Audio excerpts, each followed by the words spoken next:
Tenemos algo grande, murmuró el agente infiltrado conocido solo como Halcón. La gobernadora, ella no es quien aparenta ser. Todo comenzó como una investigación rutinaria. El Departamento de Inteligencia interceptó una serie de transferencias financieras sospechosas. En un principio, todo apuntaba a un caso más de lavado de dinero. Pero a medida que los analistas desmenuzaban los datos, el panorama se tornaba más oscuro. No eran simples depósitos dispersos, había un patrón, un flujo constante de millones hacia empresas fantasma. Y en la cima de esa pirámide, alguien que jamás habrían imaginado, la propia gobernadora del estado. El agente especial Ricardo Vega fue el primero en atar cabos. Comandante, no son movimientos aleatorios. Es una red organizada, y ella está en el centro, le dijo a Omar García Harfuch en una reunión nocturna dentro del búnker subterráneo. Las palabras cayeron como un balde de hielo entre el equipo. Durante semanas, la analista Sofía Guerrero se sumergió en los datos. Cada código descifrado revelaba nuevas conexiones, cada capa de encriptación era una cortina que ocultaba operaciones millonarias. Finalmente, Sofía lanzó la frase que lo cambiaría todo: no estamos persiguiendo ramas, encontramos el corazón de la bestia. El capitán Miguel Santos, experto en campo, comenzó a rastrear la red de contactos de la gobernadora. Viajes no oficiales, reuniones discretas en ranchos apartados, visitas a mansiones sin registro público. El retrato era devastador: una mujer con doble vida. Política respetada de día. Facilitadora del crimen organizado de noche. Pero la confirmación definitiva no vendría de satélites ni de bases de datos, sino de un técnico en telecomunicaciones aterrado que apareció con un dispositivo en las manos. Había interceptado grabaciones encriptadas que, de hacerse públicas, harían temblar a todo el país. Harfuch reunió a su círculo más cercano en la sala blindada del cuartel.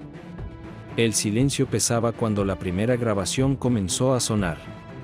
La voz inconfundible de la gobernadora Esperanza Morales retumbó en los altavoces: necesito protección, los federales están haciendo demasiadas preguntas. La respuesta fue aún más escalofriante: tranquila, usted ha sido útil, pero la protección tiene un precio. La voz pertenecía a Nemesio Oseguera, alias El Mencho. La gobernadora respondía sin titubeos: lo que sea necesario. Solo asegúrenme que esto no salga a la luz. El shock en la sala fue absoluto. El enemigo no estaba solo en la sierra ni en las calles, sino sentado en una de las más altas oficinas del poder. Sofía se encargó de autenticar los audios, confirmando que eran reales. El capitán Santos desplegó vigilancia discreta sobre la gobernadora. Y Carlos Mendoza, especialista en finanzas, descubrió la pieza que faltaba: no solo recibía dinero sucio, también filtraba información privilegiada para sabotear operativos. La conclusión era brutal: Esperanza Morales no era cómplice pasiva, era un engranaje activo de la maquinaria criminal. Harfuch comprendió que tendrían una sola oportunidad. La gobernadora estaba demasiado bien conectada, cualquier filtración la haría desaparecer. Así nació el plan. 3 grupos: Alfa, encargado de la aprehensión; Beta, dedicado a preservar evidencias digitales; y Gamma, preparado para los interrogatorios. Durante 3 días ensayaron cada movimiento. Conocían la residencia oficial al detalle, las rutas de escape y los sistemas de seguridad. Pero el destino les jugó otra carta. Inteligencia detectó que Morales había descubierto la investigación y planeaba huir esa misma noche rumbo a Acapulco. El código rojo se activó. Sofía irrumpió en las radios con un tono de alarma que heló la sangre de todos: confirmado, se dirige al puerto. Tiempo estimado: 15 minutos. En cuestión de segundos, Harfuch transformó la calma estratégica en una ofensiva total. Todas las unidades, converjan al puerto. Nadie sale de México esta noche, ordenó con la voz firme, mientras tomaba el volante del vehículo comando. El convoy avanzaba como un relámpago silencioso, luces de emergencia parpadeando sobre las calles adormecidas de la costa. Al mismo tiempo, lanchas rápidas de la Marina se desplegaban hacia el puerto, coordinadas por el capitán Santos. El aire salado se mezclaba con la tensión de una operación donde no había margen de error. Frente a ellos esperaba un yate de lujo de más de 50 metros, rugiendo con motores listos para partir hacia aguas internacionales. Un palacio flotante, iluminado como si fuera un escenario, donde la gobernadora pretendía desaparecer. Esa noche, el puerto de Acapulco no sería testigo de un embarque cualquiera, sino del inicio de una cacería que marcaría la historia política y criminal de México. El puerto de Acapulco brillaba con luces artificiales, grúas inmóviles y barcos balanceándose suavemente en la oscuridad. Entre ellos, destacaba el yate de lujo donde Esperanza Morales apostaba su última jugada. Un gigante blanco y dorado, con helipuerto, piscina infinita y camarotes que parecían suites de hotel. Sus motores rugían como bestias encadenadas, lanzando espuma blanca sobre el agua.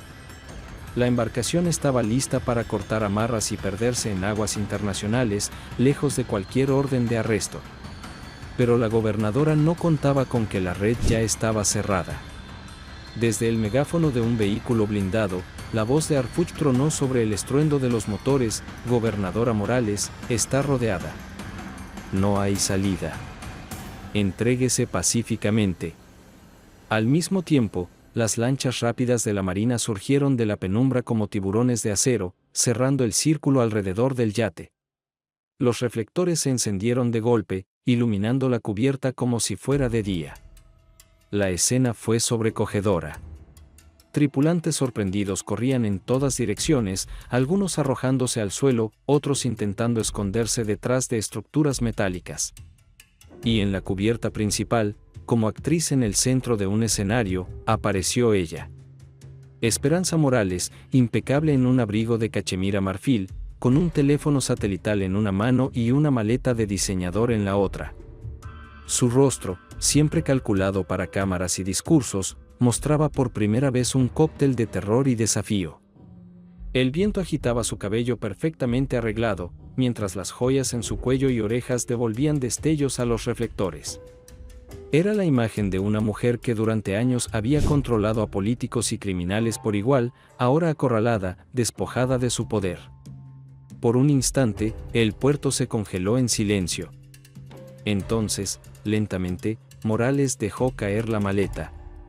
El golpe seco contra la cubierta fue seguido por un estallido de billetes y documentos que se esparcieron en todas direcciones. Pesos, dólares y euros volaban en el aire nocturno como hojas arrastradas por el viento.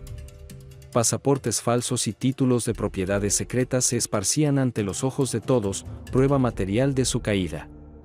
Fue el momento que encendió la orden final.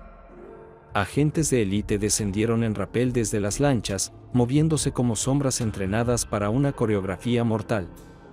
En segundos aseguraron la embarcación, controlaron a la tripulación y establecieron un perímetro de seguridad.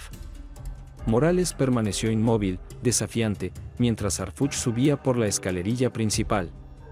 Sus miradas se encontraron, y lo que siguió fue un duelo silencioso. «Siempre supe que serías tú», dijo la gobernadora, su voz cargada de una mezcla de respeto y resignación. «Desde el primer día de tu investigación, supe que acabaría en este instante». Harfuch no respondió de inmediato. El eco del mar y los reflectores iluminando su figura bastaban como mensaje.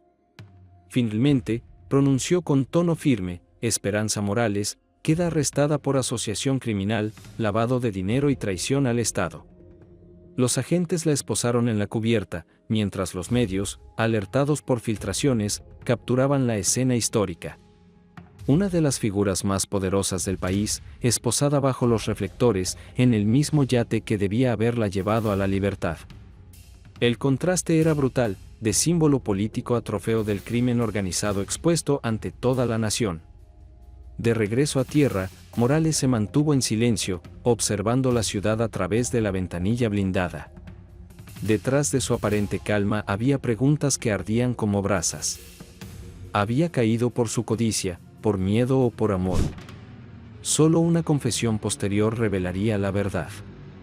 Pero esa noche, en Acapulco, México fue testigo de cómo el poder puede derrumbarse en cuestión de segundos. La sala de interrogatorios era fría y austera, paredes blancas, una mesa metálica y una cámara registrando cada movimiento. Esperanza Morales se sentó frente a Harfuch, aún con la elegancia de quien había gobernado un estado entero, pero con las muñecas marcadas por las esposas.